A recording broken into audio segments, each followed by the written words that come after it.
Good afternoon, ladies and gentlemen. Guile here, and welcome back to the Forged Alliance Forever promotional series. That's right, it's that time of the week once again where we all come together to appreciate good SOPCOMage. It doesn't matter if you're a spam strategist or someone who prefers to prostitute themselves upon the altar of perfect eco-balance, or perhaps simply a voyeur of vehicular violence. Whatever your taste, we have it here on the menu, served upon the platter of the infamous Setons clutch. That's right, the more astute of you will have noticed it's not an epic, but hopefully you will agree, well worth your time. Anyway, I'm ready, you guys are ready, and the players are sure as well ready. So let's go on over to the game zone and see how these guys are going to get on. Chang.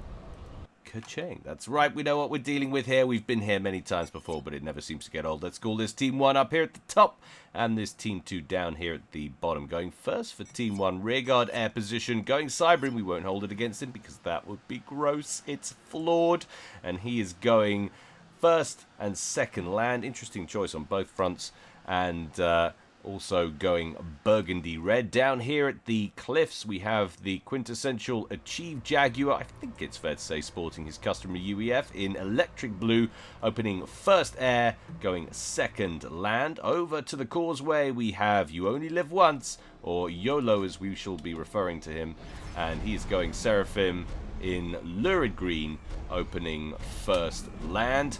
And last but not least, we have Feather in baby pink, going Aeon, opening first land. So there we have it. All the races in play for Team 1, not necessarily in the positions you would expect. You'd probably imagine Aeon more suited to the air position, and UEF more suited to the causeway, and of course Seraphim more suited to a naval position. But hey, it's all open to debate. Let's take a look at Team 2 rearguard air position. More conventionally going Aeon here. It's Iwiri, but you'll be happy to hear that I'm not going to be referring to him as that. He's had two names, Traveller and Suzuki. I don't know if he was the original Suzuki. I thought we've started Suzuki, but he was not been Suzuki for very long, if the historical record is to be believed. But we should be referring to him as that, since that was his last acceptable name. And he's going Aeon in regal purple, opening first land.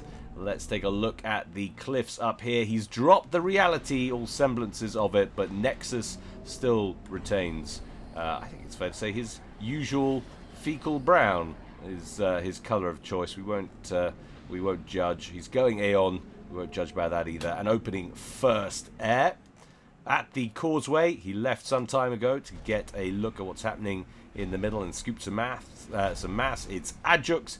He's going Seraphim in Volvo beige, and he opened land, going land all day. And last but not least, down to the beach for Team 2. Good morning, Dave. I'm over here. There he is. And he's going lime green. It's Hell 9000, and going Seraphim opening first. Sorry, Seraphim going Cybrin opening first land, second air. So that's what we're looking at. Almost all races. We're missing a UEF there for Team 2. We've got a couple of extra, or an extra Aeon for Team 2, but we basically have it all wrapped up with a game quality of 94%. That's pretty darn good going, and not a single Joe in sight. This is a all-pro game, so get ready for lots of perfect, flawless play. They'll hate me for saying that, because let's face it, no one's is, except for perhaps Zoc on any other day of the week. And interestingly enough, the two Seraphim comms meeting in the middle, not going straight out for the Salem Rex, which has always been pretty consistent with the meta, instead going after the Loyalist and Titan Rex in the center of the causeway first. Not sure if that's just an accident of today's game, or if that has more wider significance in the meta going forward. Answers in the comment section below if you have a reasoning for that. Always thought the idea was to get the high priority Rex, the Salems, and try and get your opponents first if at all possible. Looks like Adjux is making the first play for those over on that left hand side. Still not going straight after them though. Interesting stuff. Maybe there is more mass in the rate that you can accumulate it. But we shall have to see. Both teams taking their respective side islands. Nexus grabbing his. Achieve Jaguar grabbing his. We do have a T1 bomber, though, for HAL 9000, looking for a solution on the NGs that are already hard at work on a land factory on that side island there for Achieve Jaguar. I would be very surprised if he manages to deny that, but it'd be good going if he could. We have lots of inties, meanwhile, in the top pond there from Feather, but no bombers on the way to try and harass Nexus's position. In comes that bomber. One engineer taken out. There's no way he's going to force a deny here. He's about to complete. There it goes. Might potentially take out the other two NGs, but not going to take down that factory, I shouldn't imagine. YOLO scooping the final Salem. It looks like Ajax might have gotten the lion's share, might have gotten the other two. Let's have a look at where we actually are sitting on that. Ajax 8.4k total so far, and YOLO 8.3. Not a lot in it actually. Excuse me. These guys dividing the mass up pretty comfortably in the center between them. Ajax on 27, YOLO on 29. Small advantage there on generated eco, but it's very much statistically insignificant for the first 5 minutes of the game. An extra T1 mass extractor. Ajax taking some fire here from YOLO's T1 forces. YOLO taking the opportunity to pummel Ajax's comm with his own. Ajax down to around 6,300 HP on that opening exchange. YOLO just dipping into the yellow himself, but still with an extra couple of K advantage there. Excuse me, still not over my perpetual illness, as you can tell. Doing my best to cope, though, however. Minor interceptor Fracas in the bottom pond there, going well for HAL 9000. NG's out for Achieve Jaguar, trying to secure some naval presence. First naval yard under construction there as well for HAL 9000. T2 on the way for his comm. What's going on here though? Cheeky, naughty from Nexus. Chariot full of basic T1 offensive spam. Looks like we've got a lab in there. Looks like we've got some artillery and a couple of spirits as well. So early bit of harassment. Scout planes out, trying to determine the best landing locale. Interceptors are playing a more offensive game for Feather, tangling with Nexuses over the top of his base. Potentially going to get that chariot safely offloaded. Looks like he's going on a mass killing spree, or a mass point killing spree, with a little bit of intel, a couple of labs, and a T1 artillery. Engineer down. And unless a bomber turns up pretty quick, it looks like he's going to be able to scoop at least 3 mass kills here.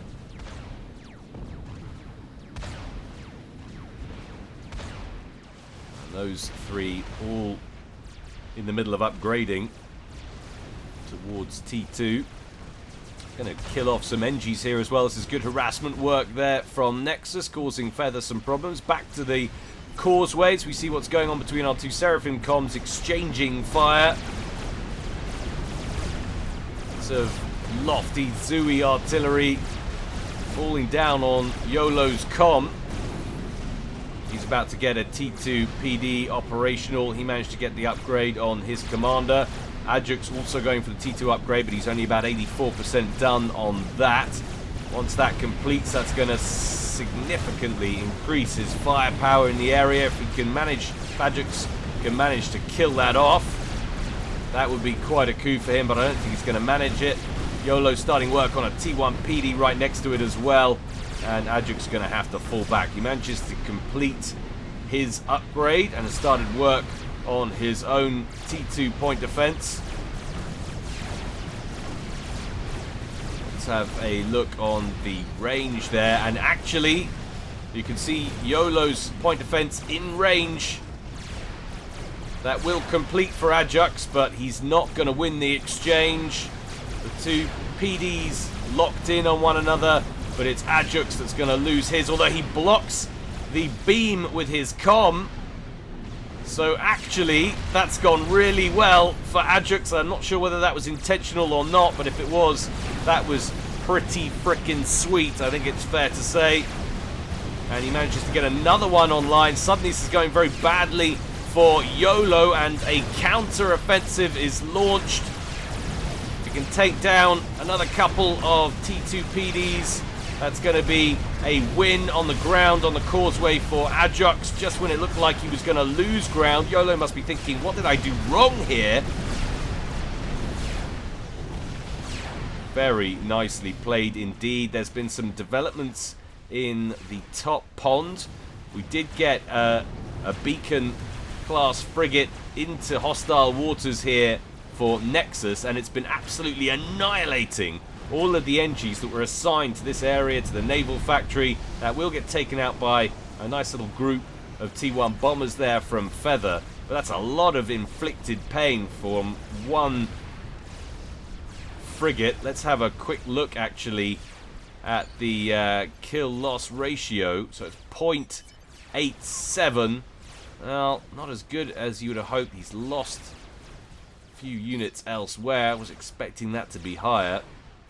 Feather is actually looking like he's doing pretty well on kill-loss ratio, but that really isn't the whole story. It's 73, or 85 in fact, for Nexus versus 62 in terms of generated eco. So I think it's fair to say Nexus getting the better of this exchange so far in the top pond. Chief Jaguar on 81. His opponent HAL 9000 on 61. That does actually scream potentially to the imbalance inherent in the map. Similar totals.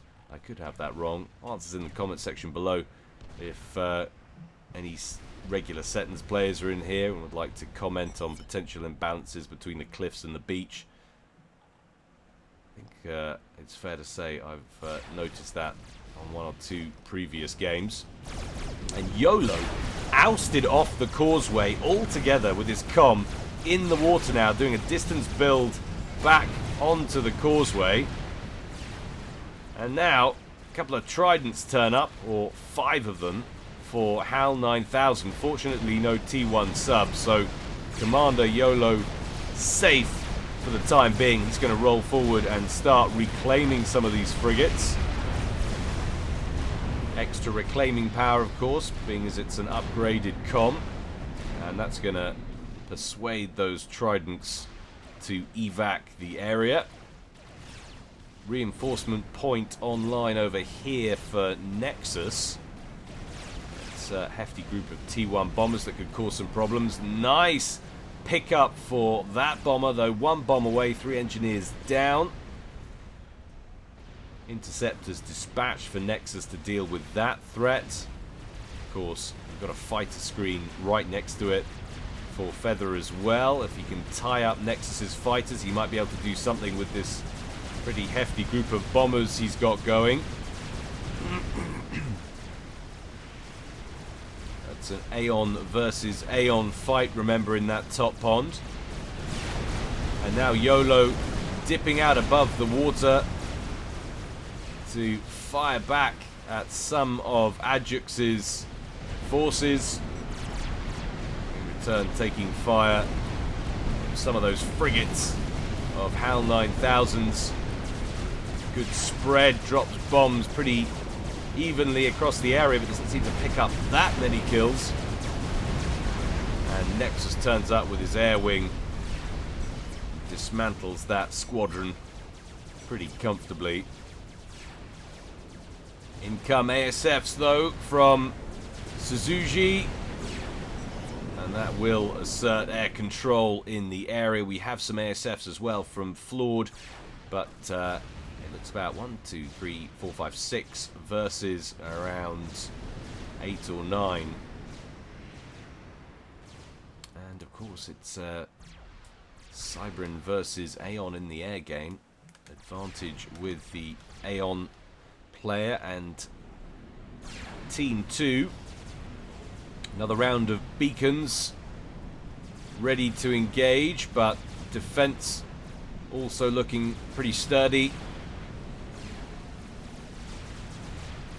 Nexus waiting for an opportunity back to the causeway. YOLO still looking pretty peaky and still distance building up the cliff, trying to get defenses online. That T2PD taken down by some Zui fire from long range. He's going to lose the radar as well, I think. Bye-bye, some intel.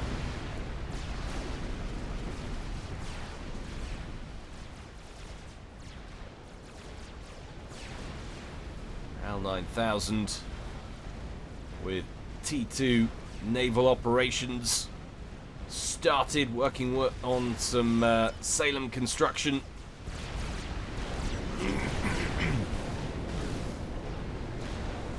And this time there are a couple of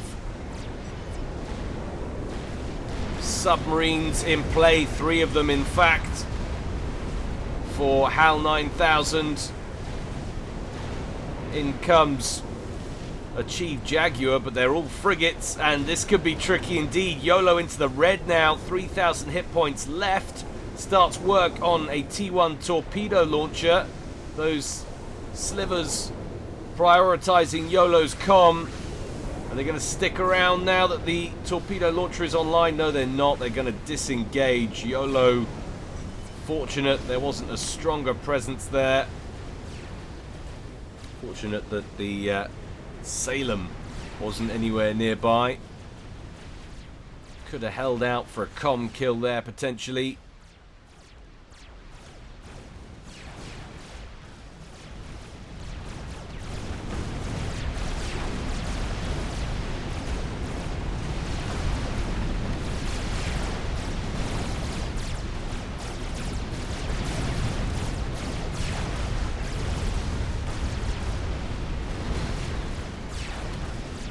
Slowly but surely, Ajux advancing up the causeway. YOLO cut off from his forces, his commander isolated in the water, and without a transport, no way to get back up there. Ajux slowly advancing. Got a bit of a PD creep going on. Get far enough forward and set up base around about here, get some good shield coverage online. It's always difficult though, knowing how far to progress on the causeway. You go too far and you're extremely vulnerable, and I like that play actually. YOLO going for a TAC missile upgrade on the commander. That will bring it back into relevance for the battle on the causeway. Give him something to hit back with.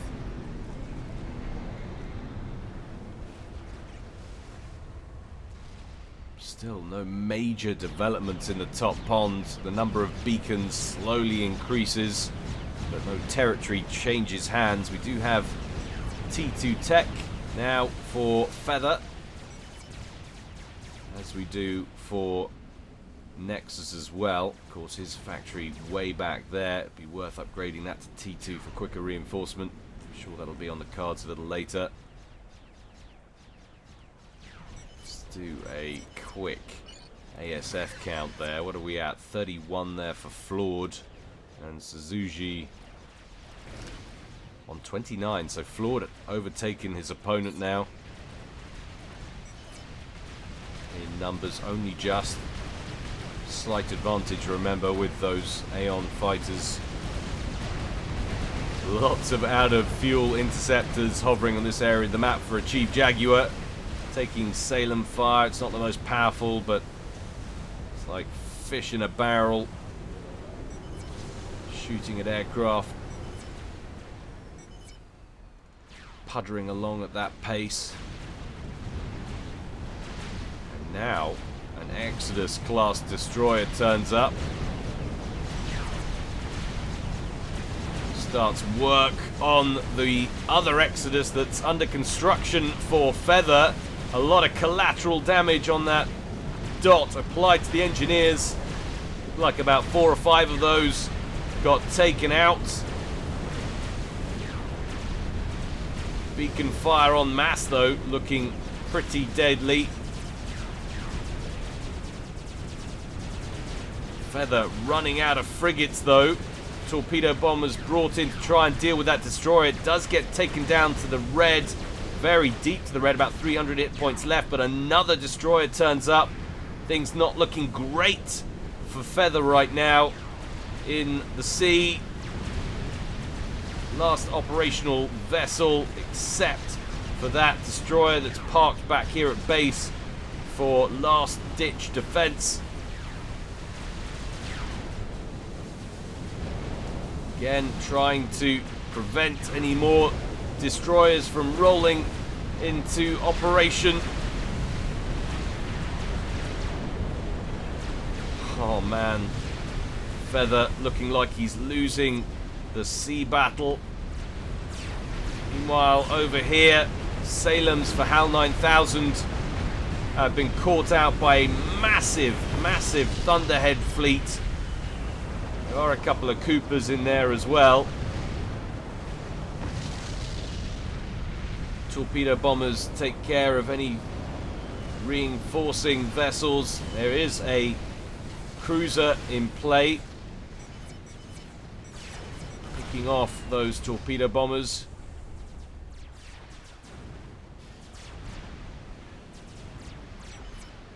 Actually quite nice work from Feather, going mass skimmer production, forcing Nexus back to his reinforcement point, which is growing in strength now. 3 operational T1 naval yards online, a 4th and a 5th on the way.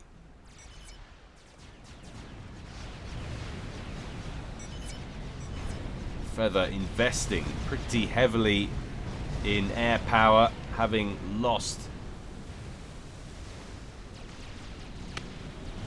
the ability to effectively fight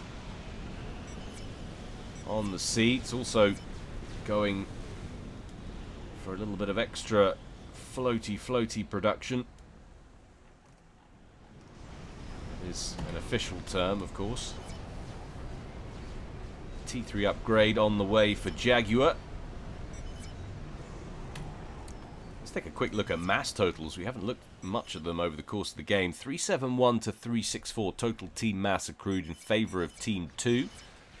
A small, but nevertheless important advantage.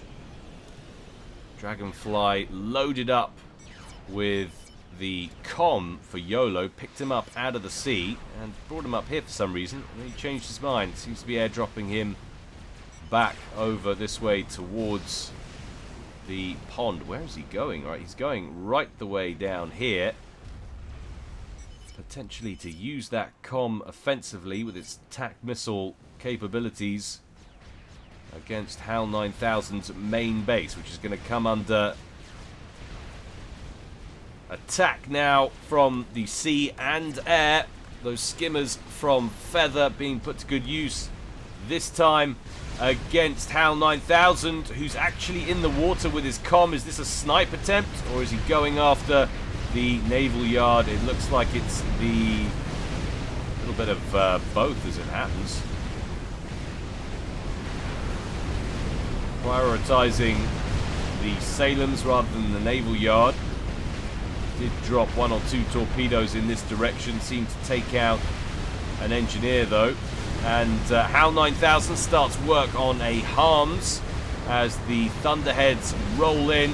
They're not going straight after HAL 9000's forces. Instead, they want to deny Ajax the ability to get involved in the naval game in the bottom pond.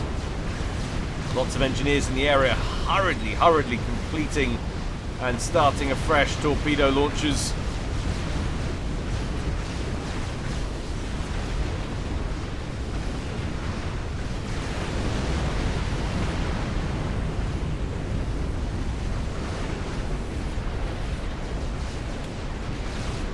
That T2 factory dropping into the red now. Its final quarter of health. Should leave a couple of vessels around to finish it off. Still working on destroyers, but instead it swings south, that fleet, on towards HAL 9000's base. That really offends me that they didn't finish that off before moving. I guess he didn't like the amount of damage he was taking from those torpedo launchers. Meanwhile, back up here at the top pond, Feather has lost his T2 naval yard. Lots of auroras pouring off the beach to try and combat these poo-coloured ships. No other way to describe them. Only a madman would look at that and conclude it's bronze. It's clearly turd-coloured. And look out!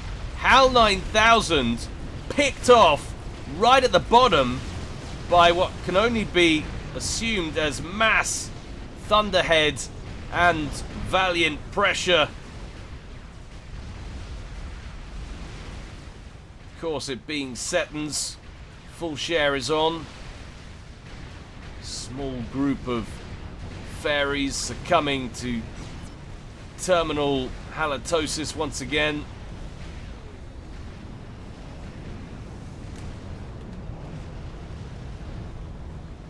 YOLO, happy as Larry, underneath some bulwark cover, starts work on some naval factories of his own. And now, the remnants of this base having been transferred to Ajax, looking like it's under pressure.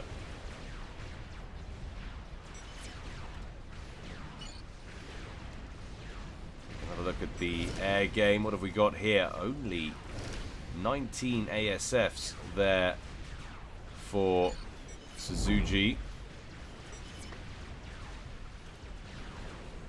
Flawed.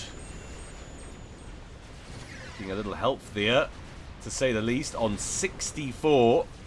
So there have been exchanges and they have gone Team 1's way.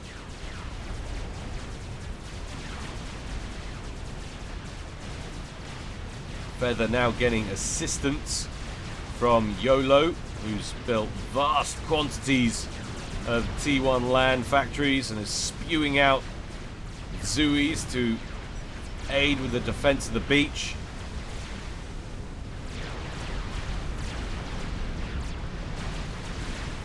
Of course, Aeon, one of the most difficult navies to pilot. Wonderful at taking out buildings and static units. That slow muzzle velocity makes it reasonably easy to out-micro. Sheer quantity of incoming fire and the lack of micro, though, seems as though this is going pretty well for Nexus up in the top pond.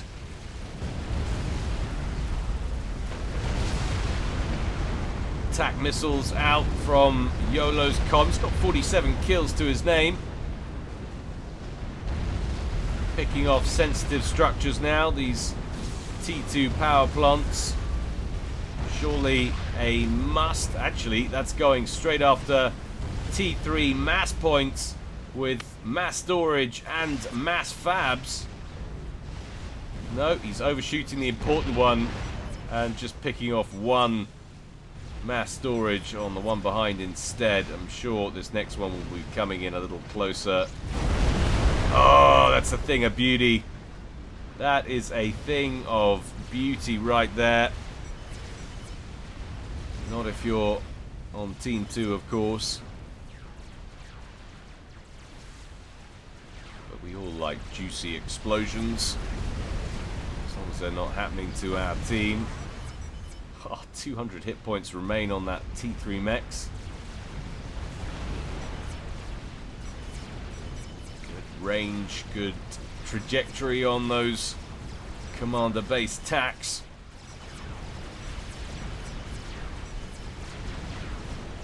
Just a perpetual struggle between amphibious tank and artillery And the destroyers and frigates of Nexus.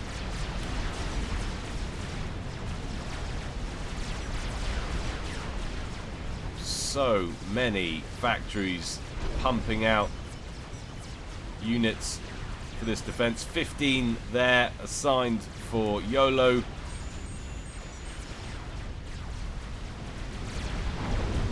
And what looks to be about 16 for Feather. Another wave of torpedo bombers, those skimmers inbound, coming for the Infinity class cruisers. Lots and lots of torpedo bomber deaths, but they will bag the kill. In fact, they'll take out 2 of those cruisers in a single pass.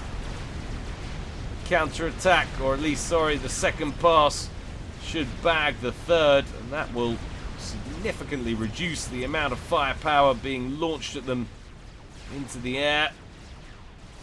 This is great work from Team 1. Picked off Howl on the coast down there. Yes, Ajax managed to force YOLO back, but they're holding off Nexus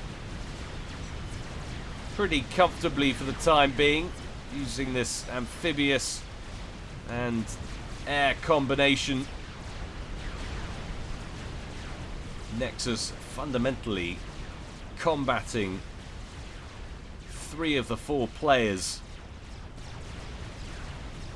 but tying most of them up at the same time. And Nexus has amassed a very significant air force as well. I was counting numbers of aircraft for Suzuki. I should have been on the lookout for the 95 ASFs on the field there for Nexus, who with a whopping 344 generated eco is really helping to keep his team afloat. Chief Jaguar though on 411 definitely does screen to the advantage that the Cliffs get on Setons. Ajax, who has profited of course from the demise, at least in terms of eco, of his teammate down here, is sitting on 203. You compare that to YOLO's 95, but Team 1 still at a whopping 1.1k versus 811 mass for Team 2. YOLO completes an experimental. It's chicken and it's en route to those forces on the causeway of Ajax's. Bad news for him, Ajax already has chicken lying in wait. Also a decent number of siege tanks attached to it, and some Ioshivas as well for ground-to-air support. Suddenly torpedo bombers looking less effective against this fleet now as Nexus acquires air control over the top of that navy. Back to the causeway as we hear that Ithota opening up. And what to do? This is a dilemma. He's got another Ithota on the way, does YOLO. Yes, he could try and stand his ground on the shield coverage and protect these emplacements for as long as possible, but that's a significant force that's coming his way. Instead, he'd rather back up slightly, hope that that second Ithota comes online so that he'll have the firepower to hit back 2v1, and of course the chicken here would have taken significant damage on the way in. Siege tank's going to present a problem on top though, of course. Has himself an anathema for a little extra defensive cover. That then gets blapped once the shield goes down. Down into the red though, Ajax's Ithota. That second Ithota completes. This might not be the steamroller I thought it was going to be.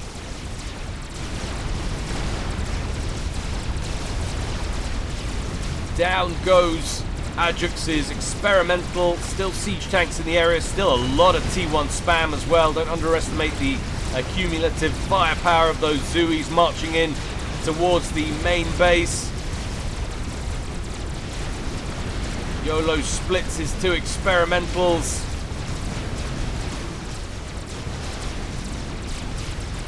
Lots and lots of artillery fire raining down on YOLO's lead. Bots there. Spy planes up at the back of the map for Suzuki. Tele TML, I noticed in the comments there, so that's what these are about. Looking for a place to come in and try some snipage, no doubt. Both of YOLO's experimentals are alive, but that's a pretty good effort on the run by for Ajax. Only got a couple of siege tanks left, but if you can get them in around some mexes, might just make that little attack worthwhile. Still the battle rages at the beach here, still looking pretty inconclusive. The causeway, however, under threat for Ajax. Com is over here. He's working on another experimental. That's not going to be done for some time. He hasn't got any build power in the area except for his com. He has got engineers over here. He could bring those in, I guess. But this is a time-sensitive situation as two... Well, add it together, you got two 50% bots there. Still alive, still causing problems. Engineers for Flawed. Erect some defenses pretty hastily.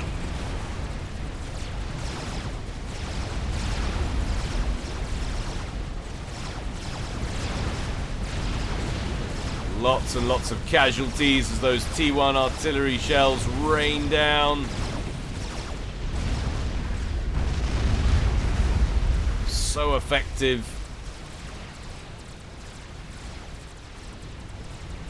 YOLO out on the ground with his comm, and there is a GC incoming from Suzuki. YOLO, his attention clearly elsewhere, is not moving his commander. Oh no! Laser beam from the face to the face. Actually, it looks more like the groin. Why not? If you're going to kill a commander, aim for between the legs. Kaboom!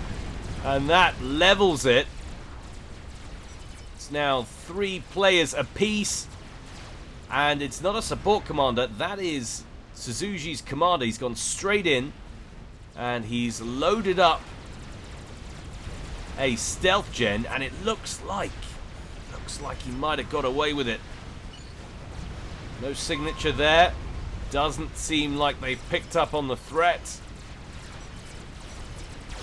Oh no, Ajax taking fire from the 2 experimentals on the causeway. Run! Whoa. 1000 HP left. They're going to ground fire him. Ah! Alas, it was not to be. I thought he had heroically escaped. But no, those 2 chickens that have actually had their control, obviously, with the death of YOLO transferred over to Flawed. And they're going to continue to press forward. Very little left, anyway, of the entire causeway position that was Ajax's. What has been left, the 3 factories, has been transferred. And I can't believe it, it's worked! It's actually worked! The TAC missile snipe has picked off Flawed from behind, and now of course all of this is vulnerable. We even have a nuke launcher online. No, we don't. That gets taken off, and that was nearly ready with a nuke. That is a stunning bit of play from Suzuki. Haven't seen one of those in a while. Always a pleasure. Plenty more vulnerable positions. He needs to get his comm out of there now. That's been spotted. They're going to be coming for him. He doesn't want to die. unnecessarily.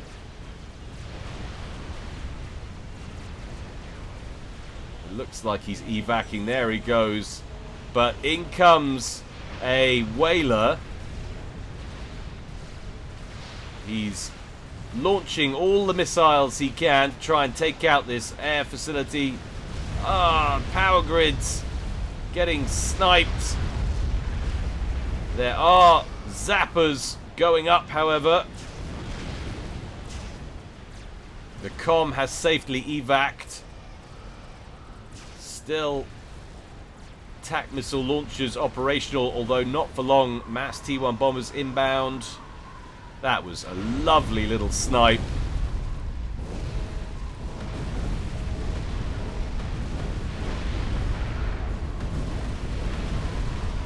Can he take out any more? Maybe if he goes for one or two down here. It looks like he's going for the ones up here, though. Too many zappers online now.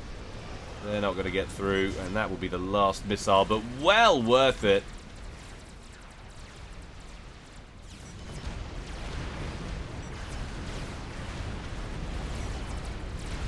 Goodness me, I've realised I've been talking absolute gubbins. Of course, the factories that were set up over here went to achieve Jaguar. Yes, indeed they did. Little bit of SOPCOM head going my way now.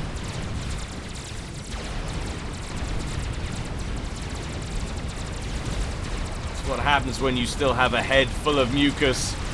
Experimentals trading fire. The GC that took out YOLO just a moment ago no, he's not going to. I was supposed to say he might score an experimental kill, but he's not going to. It succumbs to those two Ethotas originally produced by YOLO, which are still going strong and now marching deeper into Team 2's territory.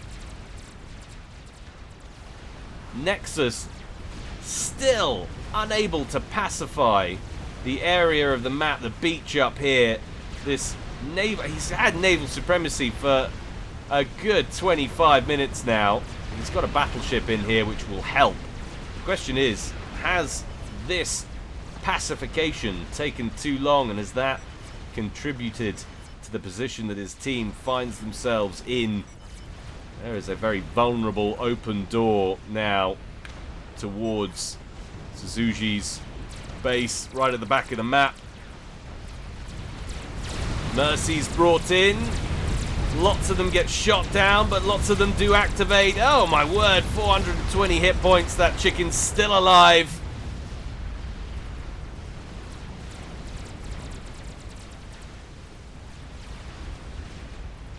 And he's trying to evac it, even if it's to get it somewhere sensible, to control K and then scoop the mass. Doesn't want to leave any unnecessary mass for Team 2. GC from Nexus heading in. That should, bar any surprises, win that exchange pretty comfortably with that solo chicken.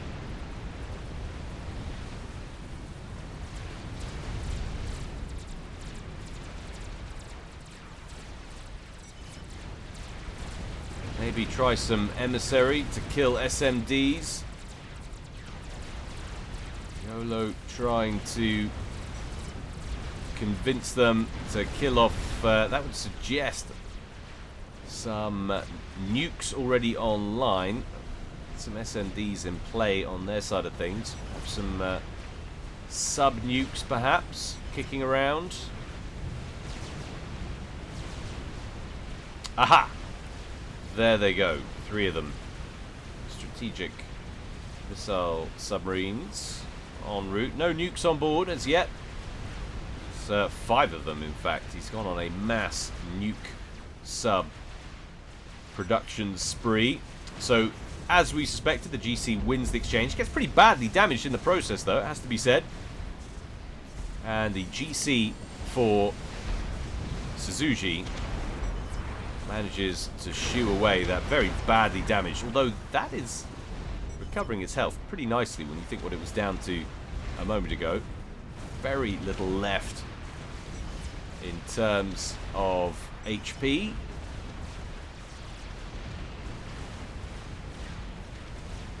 really hurting Nexus is just the inability to get any land-based units across here and start taking out some of these factories.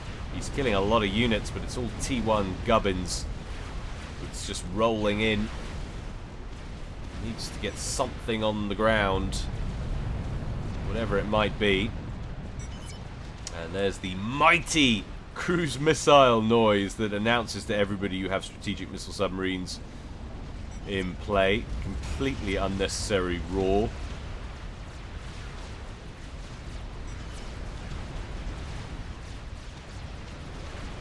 Really could do with a fix there. Feathers Com sitting out in the center. Let's take a look at where we're at eco-wise. So Team 1 on 896, still out in the lead. 709 for Team 2. So nearly a 200 mass gap there. 190 odd mass gap. Not ideal for Team 2. Chief Jaguar with a frankly frightening eco. 788 mass, sitting on Flaud's old base, as well as his own, which was leading the mass totals to begin with. Nexus, by contrast, highest rated player left on Team 2, and of course the highest in terms of eco on 476. Suzuki is out ecoing Feather on a paltry 111. He's on 231. We do have a strategic missile submarine on the field for Nexus as well. Is it just the one, I wonder? Well, the second one has just been completed as well from the T3 Naval Yard back here. That's going to take a while to get into service up front. So both of these guys, or both of these teams, going for similar strats, but look at the difference in economic weight and power. Chief Jaguar, frankly, going full Russian with mass nuke subs. It's probably not a good time to joke about such things, scary as it seems, with all the developments that are going on over there.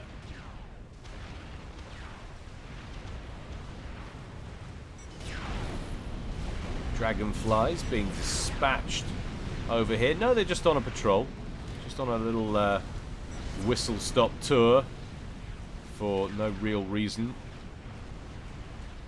Just to slow my computer up. That's basically what it is. It's a manipulative tactic to not get casted.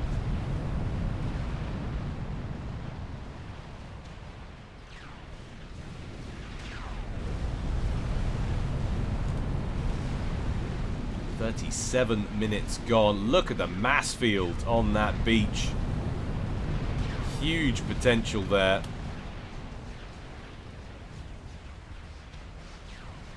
Overall, we never mentioned the totals. 1.55 million mass for Team 1, 1.27 million for Team 2. So there has been a long-running trend. I mean, that is, we're talking enough mass to get up a Paragon there. Very significant differentials indeed.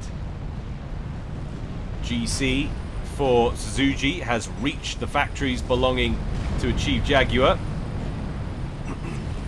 On the beach, busy hoovering those up. And the forward momentum, the pressure from a Chief Jaguar really has slowed down. He's won the area, he's got control. Nothing is going to push him off this beach now. He's essentially in full nuke mode. He has one ready by the looks of things, and lots of others will be ready soon.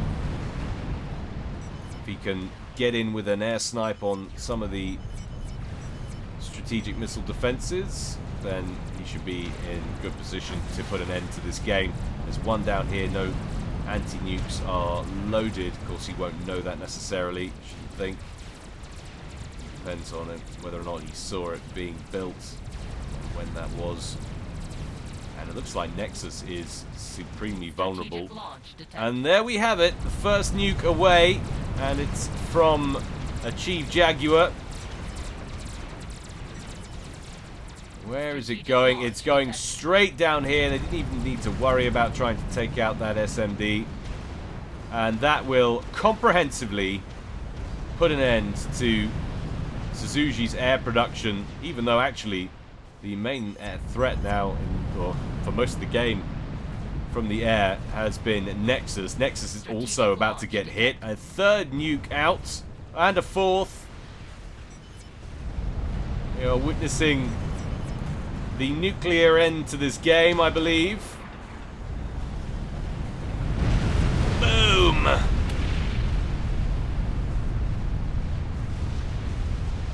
Okay, so one of them got shot down. So we have an anti-nuke somewhere, which I missed. There it is, right in the center. It's about to get another anti-nuke loaded, but that won't make a difference. There are two inbound. Where is Nexus's comm? Nexus's comm is right there. That looks pretty close to the ground zero, the blast zone. One of them did get shot down, but it won't matter. Nexus survives. Another nuke out, and it's Nexus that manages to get one away. It's heading, you can see the ping over here, searching for anti-nuke. There's one there, it's not loaded. There's another there, it's not loaded, but it's nearly loaded. Any others that I can see? Probably missed one. Guys are getting pretty used to that by now.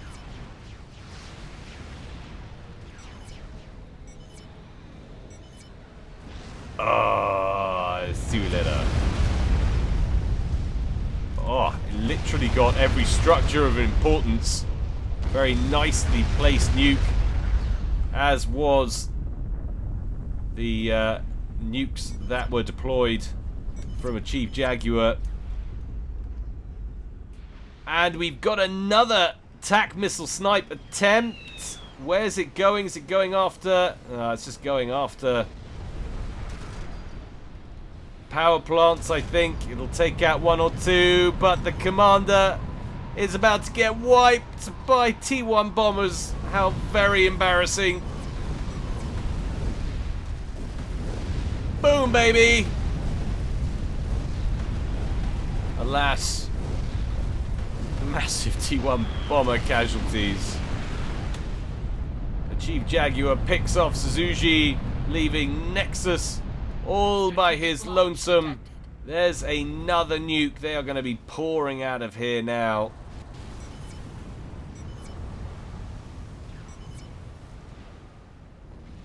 TML still not loaded, having shot down one of the nukes on the previous volley. Where is Nexus's comm? Well, that should hit him pretty much in the eye.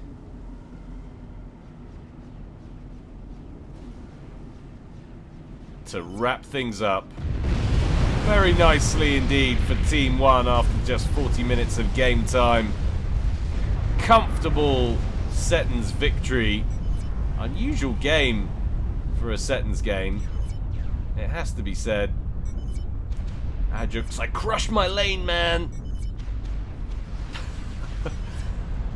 Not too much on the recrimination front in the chat afterwards, which is always nice. But I hope you enjoyed that, guys. I certainly did. There's always more to come from me in the future. Don't forget, if you feel so inclined, you can support me on Patreon. All donations are very, very gratefully received. Thank you to each and every one of you that has donated so far, and all of those who will donate in the future. Your support really does mean the world to me. But until next time, guys, stay well and stay safe. This is Guile, signing out.